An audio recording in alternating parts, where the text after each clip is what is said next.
Hello everyone, कैसे हो आप सब लोग। जैसे कि आपको पता है DSSB के अंदर assistant engineer civil, junior engineer civil और असिस्टेंट सेक्शन ऑफिसर की वैकेंसी निकली हुई है। आज इस वीडियो में हम देखेंगे आप इन सभी पोस्ट के लिए अप्लाई कैसे कर सकते हैं। मैं आपको step by step complete form fill करके दिखाऊंगा और आपके जितने भी इस वैकेंसी के रिगार्डिंग डाउट है, फॉर्म फिल के रिगार्डिंग डाउट है, वे सारे के सारे वीडियो से क्लियर हो जाएंगे। वीडियो में हम आगे बढ़े उससे पहले बता दूं, अगर आप किसी भी इंजीनियरिंग एग्जाम की प्रिपरेशन करते हैं, खास करके SSC JE, Haryana AE JE exam, UPAE, GATE and PSU, तो आप हमारे YouTube channel HD engineering Mantra को सब्सक्राइब कर सकते हैं। उसके अलावा अगर आप केवल हरियाणा के इंजीनियरिंग एग्जाम की प्रिपरेशन करना चाहते हैं तो आप हमारे दूसरे YouTube channel Haryana engineering exam को सब्सक्राइब कर सकते हैं।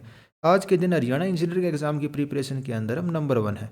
तो चलिए वापस हम अपने टॉपिक के ऊपर आ जाते हैं। DSSB AE जेई और असिस्टेंट सेक्शन ऑफिसर, इसका फॉर्म आप किस तरीके से भर सकते हैं। फॉर्म फिल करना स्टार्ट करें उससे पहले हम आपको एक दो इंपॉर्टेंट पॉइंट बता देता हूं। तो सबसे पहले हम असिस्टेंट इंजीनियर सिविल को देख लेते हैं। तो दिल्ली जल बोर्ड और दिल्ली एग्रीकल्चर मार्केटिंग बोर्ड के अंदर ये वैकेंसी निकली हुई है। लेवल 7 की ये जॉब है। तो AE सिविल का अगर आप फॉर्म भरते हो तो इस चीज़ को माइंड में रखना, भाई लेवल 7 की जॉब है, लेवल 9 या लेवल 10 की जॉब नहीं है DSSB के अंदर असिस्टेंट इंजीनियर सिविल की।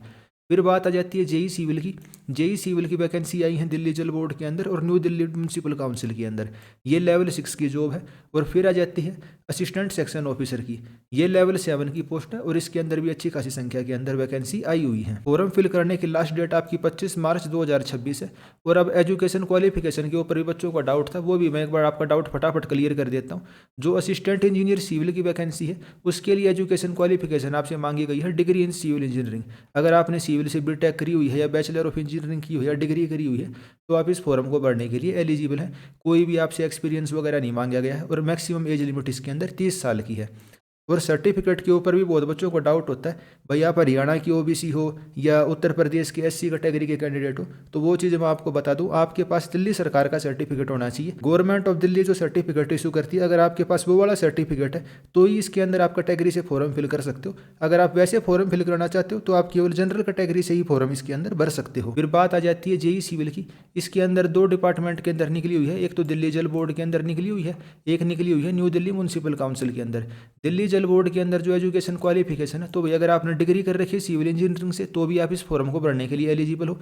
अगर आपने 3 साल का डिप्लोमा कर रखा है तो भी आप इस फॉर्म को भरने के लिए एलिजिबल हो। लेकिन अगर जो डिप्लोमा आपने किया हुआ है तो साथ साथ आपको 2 साल का एक्सपीरियंस भी दिखाना पड़ेगा। एक्सपीरियंस होना चाहिए आपके पास प्लानिंग का, एग्जीक्यूशन का या फिर मेंटेनेंस का। तो ये चीज़ आपको क्लियर हो गई होगी कि भाई अगर आपके पास केवल डिप्लोमा है तो आप दिल्ली जल बोर्ड वाली वैकेंसी के लिए अप्लाई नहीं कर सकते। इसके लिए आपके पास डिग्री होनी चाहिए। और इसकी सैलरी कितनी है, वहीं लेवल 6 की जॉब है, ग्रुप B। और मैक्सिमम एज लिमिट इसके अंदर 30 ईयर्स है। फिर आ जाती है न्यू दिल्ली म्यूनसिपल काउंसिल। उसके अंदर जो आपकी एजुकेशन क्वालिफिकेशन मांगी गई है, 3 साल का आपका डिप्लोमा मांगा गया है और ये इसेंशियल इसने लिखी हुई है। तो भैया आपके पास 3 साल का डिप्लोमा है तो ही आप इस फॉर्म को भरने के लिए एलिजिबल हो। अगर आपने केवल BTech करी हुई है या आपके पास केवल डिग्री है तो आप न्यू दिल्ली म्यूनसिपल काउंसिल के अंदर फॉर्म को नहीं भर सकते। और सैलरी इसके अंदर भी लेवल 6 की जॉब है, लेकिन ये ग्रुप C की नॉन गजेटेड पोस्ट है। तो इस चीज़ को ध्यान रखना, न्यू दिल्ली म्यूनसिपल काउंसिल में जेई की पोस्ट है वो ग्रुप C की है और दिल्ली जल बोर्ड के अंदर ग्रुप B की है। और फिर अब बात आ जाती है असिस्टेंट सेक्शन ऑफिसर की। तो असिस्टेंट सेक्शन ऑफिसर के लिए एजुकेशन क्वालिफिकेशन क्या मांगी गई है, bachelor degree from recognized institute, यानी सिंपल आपके पास ग्रेजुएशन होनी चाहिए तो आप असिस्टेंट सेक्शन ऑफिसर के लिए अप्लाई कर सकते हो। लेवल 7 की ग्रुप B की पोस्ट है। सैलरी इसके अंदर 44,900 से लेकर 1,42,400 रहती है। अब हम फॉर्म फिल करना स्टार्ट करते हैं। भाई किस तरीके से फॉर्म भरा जाएगा वो मैं आपको बता देता हूँ। सबसे पहले आपको इस वाले वेबसाइट के ऊपर चला जाना है, DSSBonline.nic.in। तो इस वाली वेबसाइट के ऊपर जाके आपको क्या करना पड़ेगा, क्लिक फॉर न्यू रजिस्ट्रेशन। अगर आज से पहले आपने कभी भी DSSB के लिए अप्लाई नहीं किया तो आप क्या करेंगे, क्लिक फॉर न्यू रजिस्ट्रेशन के ऊपर इस पर आपको क्लिक करना और आगे मैं दिखाता हूँ कैसे आता है। कुछ इस तरीके से आपका पेज ओपन हो जाता है। इसके अंदर आपको अपना नाम बताना पड़ेगा, भाई आपकी डेट ऑफ बर्थ क्या है 10th क्लास के सर्टिफिकेट के अकॉर्डिंग, और 10th क्लास का आपको रोल नंबर लिखना पड़ेगा। जो आप 10th क्लास का रोल नंबर लिखो केवल उसके अंदर आपको न्यूमेरिकल लिखने। फॉर एग्जांपल अगर आपका रोल नंबर है 12CSC0204 तो आपको जो ये अल्फ़ाबेट है CSC ये नहीं लिखने, आपको केवल न्यूमेरिकल लिखने 120204। इस तरीके से आपको इसके अंदर अप्लाई करना है। 10th का जो आपका रोल नंबर है आप कह सकते हो एक तरीके से आपकी इसके अंदर लॉगिन ID बन जाती है और उसके थ्रू ही आपको अप्लाई करना है। फिर अपना मोबाइल नंबर लिखना है, ईमेल ID लिखनी है, ईमेल और आपका जो फ़ोन नंबर है उसके ऊपर OTP आएगी, उसको आपको वेरीफाई करना है। अगर आपके पास आधार कार्ड है तो आधार कार्ड की आपको इसमें डिटेल देनी पड़ेगी भाई ID प्रूफ के तौर पर। और अंडरटेकिंग आपको सिलेक्ट करनी है, एक आपको पासवर्ड बनाना है और इसको सबमिट कर देना है। सबमिट करने के बाद जो आपका रजिस्ट्रेशन होता है दिल्ली सबऑर्डिनेट सर्विस बोर्ड के अंदर, जो वन टाइम रजिस्ट्रेशन करना होता है वो कंप्लीट हो जाता है। तो मैंने पहले से रजिस्ट्रेशन कर रखा है, तो मैं बैक जाऊंगा और फिर क्या करूंगा, क्लिक टू साइन इन। आपको साइन इन करना पड़ेगा। इसके अंदर आपको अपनी डेट ऑफ बर्थ भरनी है, 10th का रोल नंबर, 10th आपने कौन से साल में पास करी, और जो ये विजुअल कोड है ये आपको लिखना और साइन इन करना है। मैं साइन इन कर लेता हूँ, फिर आपको दिखाता हूँ आगे स्टेप में क्या आता है। साइन इन करने के बाद कुछ इस तरीके से पेज ओपन हो जाता है, जिसके अंदर आपकी सारी की सारी डिटेल रहती है। भैया आपका रजिस्ट्रेशन नंबर क्या है, आपका नेम क्या है, फादर नेम क्या है, स्पाउस की डिटेल, नेशनलिटी, मोबाइल नंबर क्या है, और यूआईडी यानी कि आपका आधार कार्ड का नंबर क्या है, मोबाइल वो मदर नेम क्या है, जेंडर क्या है, ईमेल आईडी क्या है। और यहाँ पे जो मॉडिफाई का ऑप्शन है इसके ऊपर क्लिक करके आप अपना मोबाइल नंबर और ईमेल आईडी यहाँ से चेंज भी कर सकते हैं। अगर आप चेंज करना चाहो तो कर सकते हो, बाकी आपने पहले भरी होंगी तो सही ही भरी होंगी, ये मेरे को पता है। आपको अप्लाई करना है न्यू एप्लीकेशन के लिए। आप इस पेज के अंदर ऊपर देखिए अप्लाई फॉर न्यू एप्लीकेशन, ठीक है, ये आपको ऑप्शन दिख गया ना, अप्लाई फॉर न्यू एप्लीकेशन, इस पर हमें क्लिक करना है। इस पर क्लिक करने के बाद कुछ इस तरीके से सारे के सारे ऑप्शन आपके ओपन हो जाते हैं कि भाई आप लीगल असिस्टेंट के लिए अप्लाई करना चाहते हो, असिस्टेंट इंजीनियर सिविल के लिए अप्लाई करना चाहते हो, या जेई सिविल के लिए, या असिस्टेंट सेक्शन ऑफिसर के लिए। तो एक एक करके मैं आपको सारे बता देता हूँ स्टेप बाय स्टेप भाई किस तरीके से अप्लाई होगा। एग्जाम फॉर्म फिल करने की फीस आपकी कितनी है, 100 रुपये केवल आपको इसकी फीस देनी है। डीडीए वाला काम नहीं कर रखा कि भाई 3-3 हज़ार रुपये आपसे मांगने लग रहे हैं। तो अब मैं अप्लाई करना स्टार्ट करता हूँ। सबसे पहले मैं एई सिविल के लिए अप्लाई करता हूँ, और इसके लिए एजुकेशन क्वालिफिकेशन क्या मांगी गई है, डिग्री इन सिविल इंजीनियरिंग। तो अप्लाई नाउ के ऊपर आपको क्लिक करना है। कुछ इस तरीके से आपकी सारा का सारी डिटेल इसके अंदर ओपन हो जाती है कि भाई आपका नेम क्या है, फादर नेम क्या है, जेंडर क्या है, कौन से देश से आप बिलोंग करते हो, एज क्या है। आपको इसके अंदर क्या करना है, अपना प्रेजेंट एड्रेस और परमानेंट एड्रेस इसके अंदर फिल करना है। फिर इसके अंदर आपको अपनी कैटेगरी की डिटेल सेलेक्ट करनी है। तो कैटेगरी के बारे में मैंने आपको बता ही दिया। अगर दिल्ली सरकार के द्वारा इशू किया हुआ आपके पास सर्टिफिकेट है तो ही आप इसके अंदर रिजर्वेशन का फायदा ले सकते हो। आपका सर्टिफिकेट केवल दिल्ली सरकार का ही होना चाहिए। तो कैटेगरी अगर आप दूसरे राज्य से रहने वाले हो तो आपको जनरल सेलेक्ट करके इसके अंदर आगे बढ़ना पड़ेगा। अगर आपके कोई सब कैटेगरी है, भाई आप एक्स सर्विसमैन हो या गवर्नमेंट सर्वेंट हो और आपकी कम से कम 3 साल की सर्विस हो चुकी है, या आप डिपार्टमेंटल कैंडिडेट हो जिसने 3 साल कम से कम सर्विस करी हुई है, तो आप सब कैटेगरी भी इसके अंदर सेलेक्ट कर सकते हो। क्या आपको किसी बोर्ड या एजेंसी ने डी बार किया हुआ, तो हाँ या ना जो भी अप्लीकेबल हो तो वो आप यहाँ पे सेलेक्ट कर लेना। और ये डिक्लेरेशन आपको सेलेक्ट करने की भी मैंने सारी की सारी इन्फॉर्मेशन यहाँ पे सही दी है। फिर हम सेव एंड नेक्स्ट पे क्लिक करेंगे। अब मैं आपको दिखा देता हूँ नेक्स्ट स्टेप में किस तरीके से आएगा। अपडेट एंड नेक्स्ट करने के बाद कुछ इस तरीके से आपका पेज ओपन हो जाता है। इस वाले पेज के अंदर आपको अपना फोटोग्राफ और सिग्नेचर अपलोड करना है। जो वो पिछले वाला पेज था उसके अंदर जो एड्रेस की डिटेल आपको फिल करनी है, उसके अंदर कोई भी स्पेशल कैरेक्टर जैसे कोमा है, क्वेश्चन मार्क वगैरह आप मत लगाना, वरना आपका फॉर्म आगे नहीं बढ़ पाएगा। तो बस आपको उसी चीज़ का ध्यान रखना, जो आप एड्रेस लिखो वो केवल सिंपल आपको एड्रेस लिखना, कोमा वगैरह उसके अंदर आप मत लगाना। अब हम यहाँ पे अपने फोटोग्राफ की डिटेल अपलोड कर लेते हैं। और फोटोग्राफ आपका इसमें क्या होना चाहिए, 5 बाय 7 इंच इसका साइज होना चाहिए, या फिर 480 बाई 672 पिक्सल इसका साइज होना चाहिए। और साइज इसका क्या है, 50 KB से लेकर 300 KB तक की फाइल आपकी होनी चाहिए। आप MS पेंट एप्लीकेशन का इस्तेमाल कर सकते हैं अपनी इमेज को रिसाइज करने के लिए। बाकी उससे भी आसान तरीका मैं आपको बता दूंगा। ये कैनवा नाम की एप्लीकेशन होती है, आप उसकी मदद से भी अपने फोटो का साइज कम ज़्यादा कर सकते हैं। वो मैं आपको करके दिखा दूंगा भाई आप किस तरीके से उसको कर सकते हैं। फोटोग्राफ के बाद आपको इसके अंदर अपने सिग्नेचर अपलोड करने हैं, और लेफ्ट हैंड थंब का इंप्रेशन अपलोड करना है, और राइट थंब का इंप्रेशन अपलोड करना है। जो मैक्सिमम फाइल साइज है वो 440 KB है, और फॉर्मेट इसका क्या मांगा गया है, JPG मांगा गया है। तो भाई बहुत कम साइज मांगा गया है इसका, और बहुत धुंधला ही आएगा। वो एक्चुअल सी बात है भाई, 40 KB इतना कम साइज होता है, उसके अंदर क्या ही फोटो आएगी। इतनी बड़ी एजेंसी है भाई, इनके सर्वर इतने छोटे कि भाई 40 KB आपसे साइज मांगने लग रहे हैं। खैर उस चीज़ के ऊपर कमेंट करना, आप फॉर्म फिल करते टाइम बड़ी आनी है, तो उस चीज़ को अभी मैं छोड़ देता हूँ। तो कुल मिला के बात यही है, आपको इस तरीके से जो इन्होंने साइज़ दिया हुआ उस वाले साइज़ के अंदर और JPG फॉर्मेट के अंदर अपनी फ़ोटो और साइन वगैरह अपलोड करनी है। वे कैसे होंगे, तो सबसे पहले आपको कैनवा के ऊपर चले जाना, लॉगिन करना पड़ेगा, फ्री वेबसाइट है। मैं अपने जो भी थंबनेल वगैरह है इसी पे बनाता हूँ। हम कस्टम साइज़ के ऊपर जाएंगे, आपको साइज़ जो भी चाहिए वो आप साइज़ सेलेक्ट कर लेना।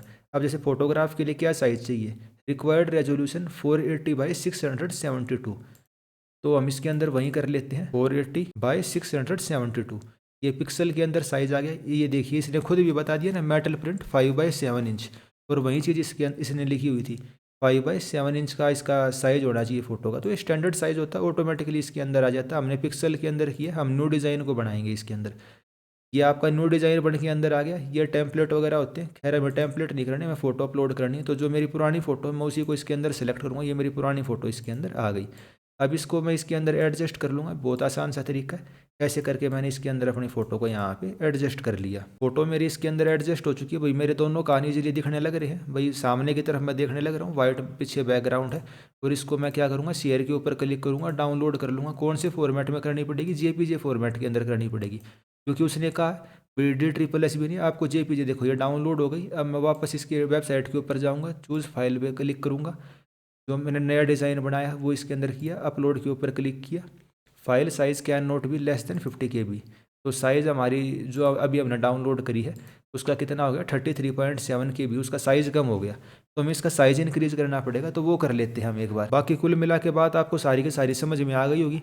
जो भी उन्होंने साइज़ दिया हुआ, भाई साइज़ 140 बाई 110 या 110 बाई 140, और JPG फॉर्मेट में कैनवा के अंदर वो चीज़ आप इजीली कर सकते हो, वो चीज़ आप कर लेना। मैं इसका साइज़ वगैरह करके फ़ोटो, सिग्नेचर और जो थंब के इंप्रेशन वगैरह है वो सारे के सारे मैं अपलोड कर लेता हूँ। फिर आपको दिखाता हूँ अगले स्टेप में कैसे आता है। फोटोग्राफ और थंब इंप्रेशन इसके अंदर अपलोड करने के बाद आपको नेक्स्ट पे क्लिक करना है। फिर इसके अंदर आपको आपकी एजुकेशन, क्वालिफिकेशन या एक्सपीरियंस की डिटेल सबमिट करनी पड़ेगी। जैसे कि अभी मैं असिस्टेंट इंजीनियर वाली पोस्ट के लिए अप्लाई करने लग रहा हूँ, तो 2 पोस्ट हैं इसके अंदर, दिल्ली एग्रीकल्चर मार्केटिंग बोर्ड और दिल्ली जल बोर्ड। इसके अंदर भाई मिनिमम एज कितनी है, 18 साल, मैक्सिमम 32 ईयर। और एसेंशियल क्वालिफिकेशन है degree in civil engineering from a recognise institute. तो भाई आपको सेलेक्ट कर लेना आप किस किस पोस्ट के लिए अप्लाई करना चाहते हो। तो भाई मैं दोनों को सिलेक्ट कर लेता हूँ। फिर मैं क्या करूँगा, सेव एंड नेक्स्ट पे क्लिक करूँगा। उसके बाद सेलेक्ट डिपार्टमेंट या पोस्ट टू फिल क्वालिफिकेशन। तो भाई दिल्ली एग्रीकल्चर मार्केटिंग बोर्ड के लिए आप मैं एजुकेशन क्वालिफिकेशन ऐड करना चाहता हूँ।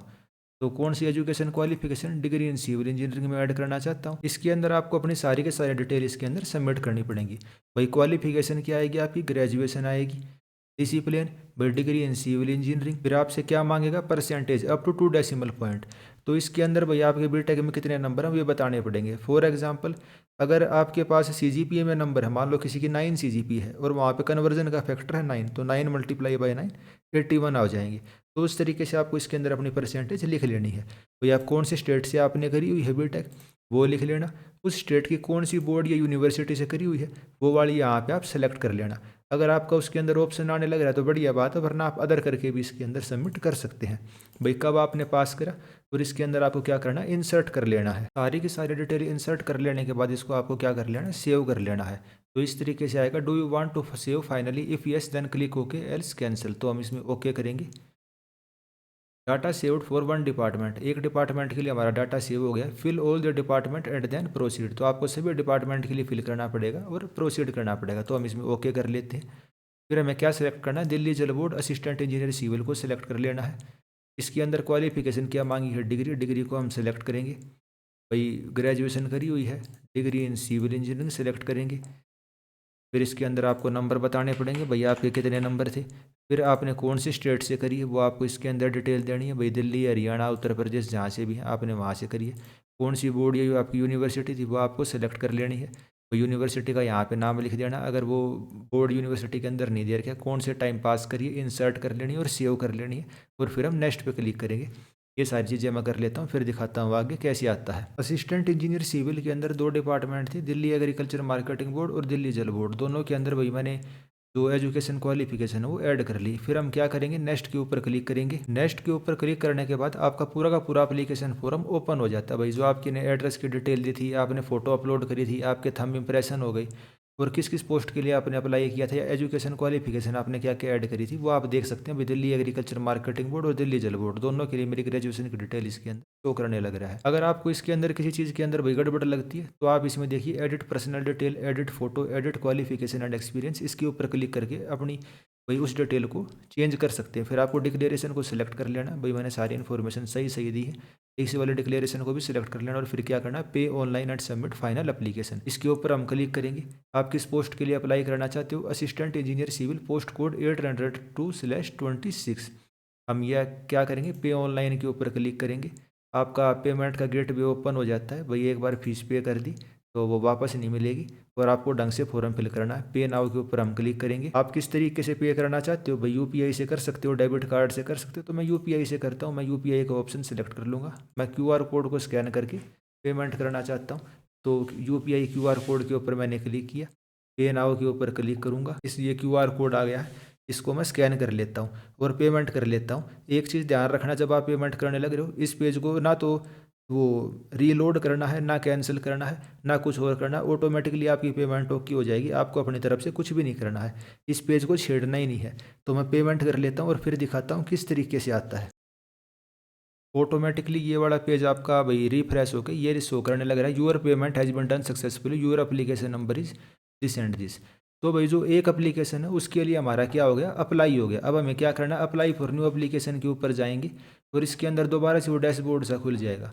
अच्छा, इसके अंदर लॉग आउट हो गए तो दोबारा लॉगिन करना पड़ेगा। मैं दोबारा लॉगिन कर लेता हूँ, फिर दिखाता हूँ आपको किस तरीके से शो करता है। तो बीच बीच में ये लॉग आउट होता रहता है, तो आपको दोबारा से साइन इन कर लेना है। साइन इन कर लेने के बाद दोबारा से वहीं वाला पेज ओपन हो जाता है और आपको क्या करना है, अप्लाई फॉर न्यू एप्लीकेशन के ऊपर क्लिक करना है। तो एक पोस्ट के लिए तो मैं अप्लाई कर चुका हूँ, असिस्टेंट इंजीनियर सिविल के लिए। तो अब जब मैं इस पर दोबारा क्लिक करूँगा तो क्या शो करेगा, you have already applied for this post, click okay to check status. Okay करेंगे तो देखिए एप्लीकेशन रिसीव्ड शो करने लग रहा है ना। तो अप्लाई फॉर न्यू एप्लीकेशन, अब हम करते हैं जूनियर इंजीनियर सिविल के लिए।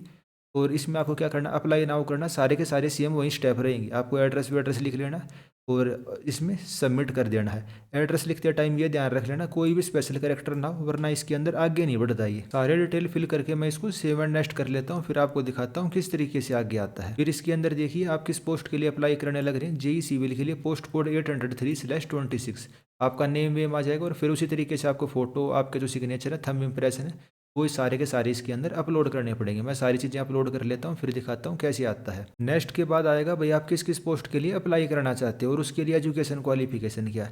तो जैसे मैंने आपको नोटिफिकेशन के अंदर ही दिखा दिया था, भाई जो जेई सिविल की पोस्ट है, एक के अंदर तो भैया आपने डिग्री कर रखी है तो आप उसके अंदर अप्लाई कर सकते हो, दिल्ली जल बोर्ड के अंदर। और डिप्लोमा करा था, 2 साल का एक्सपीरियंस चाहिए। और न्यू दिल्ली म्यूनसिपल काउंसिल है, उसके अंदर क्या मांग रखा है, 3 साल का डिप्लोमा मांग रखा है, उसके अंदर बीटेक वाले अप्लाई नहीं कर सकते। तो इसके अंदर आपको सेलेक्ट कर लेना भाई जिस पोस्ट के लिए आप अप्लाई करना चाहते हो।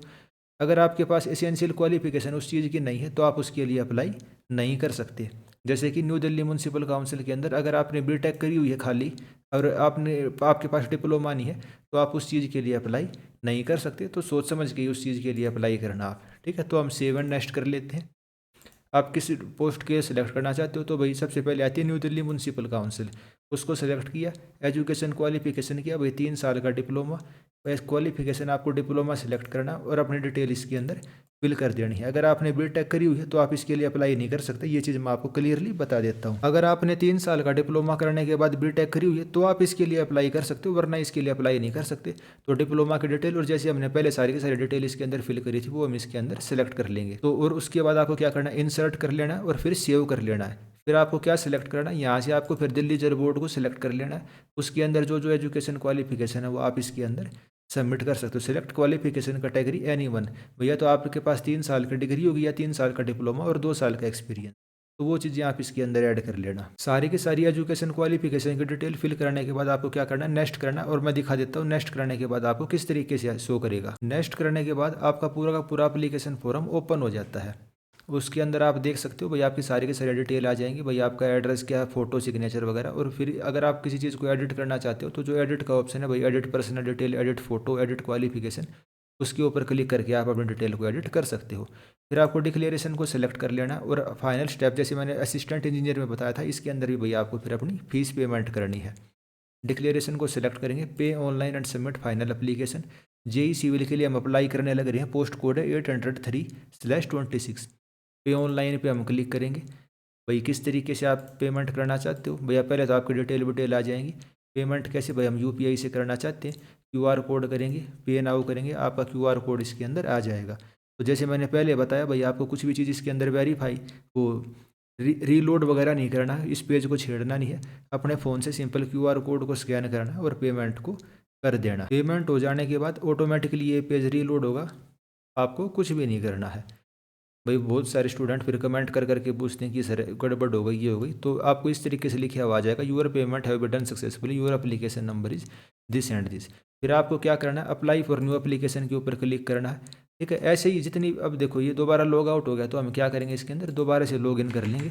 और फिर असिस्टेंट सेक्शन ऑफिसर वाली रह गई तो उसके लिए और मैं अप्लाई करके दिखा देता हूँ किस तरीके से आएगा। मैं साइन इन करूँगा, आपकी बेसिक डिटेल आ जाएंगी, फिर आपको अप्लाई फॉर न्यू एप्लीकेशन के ऊपर क्लिक करना है। तो अगर मैं जेई सिविल के ऊपर क्लिक करूँगा, भाई जिस पोस्ट के लिए आप अप्लाई कर चुके तो क्या लिखा हुआ आएगा, कंप्लीट लिखा हुआ आएगा। तो अब आपको सेलेक्ट कर लेना है असिस्टेंट सेक्शन ऑफिसर, अगर आप इसके लिए अप्लाई करना चाहते हो। अप्लाई नाउ के ऊपर क्लिक करेंगे, आपकी डिटेल आएंगी, आपको अपना एड्रेस लिख लेना है। सेव एंड नेक्स्ट करने के बाद भाई आपको अपनी फोटो वगैरह और सिग्नेचर वगैरह इसके अंदर अपलोड कर लेना है। तो सारा का सारा सेम वही प्रोसेस रहेगा। भाई फोटो सिग्नेचर आप अपने कैसे अपलोड करेंगे, तो फोटो सिग्नेचर मैं अपलोड कर लेता हूँ, फिर आपको दिखाता हूँ किस तरीके से आता है। नेक्स्ट करने के बाद भाई जितनी भी पोस्ट है असिस्टेंट सेक्शन ऑफिसर की सारी ओपन हो जाएंगी। इसके अंदर आप मैक्सिमम एज लिमिट देख सकते हो। भाई मैंने जनरल कैटेगरी सेलेक्ट किया, तो जनरल के लिए एज लिमिट मैक्सिमम इसके लिए 30 ईयर है, और मिनिमम किसी किसी डिपार्टमेंट में 21 साल है, जैसे कि ये सर्विस डिपार्टमेंट GNCT के अंदर।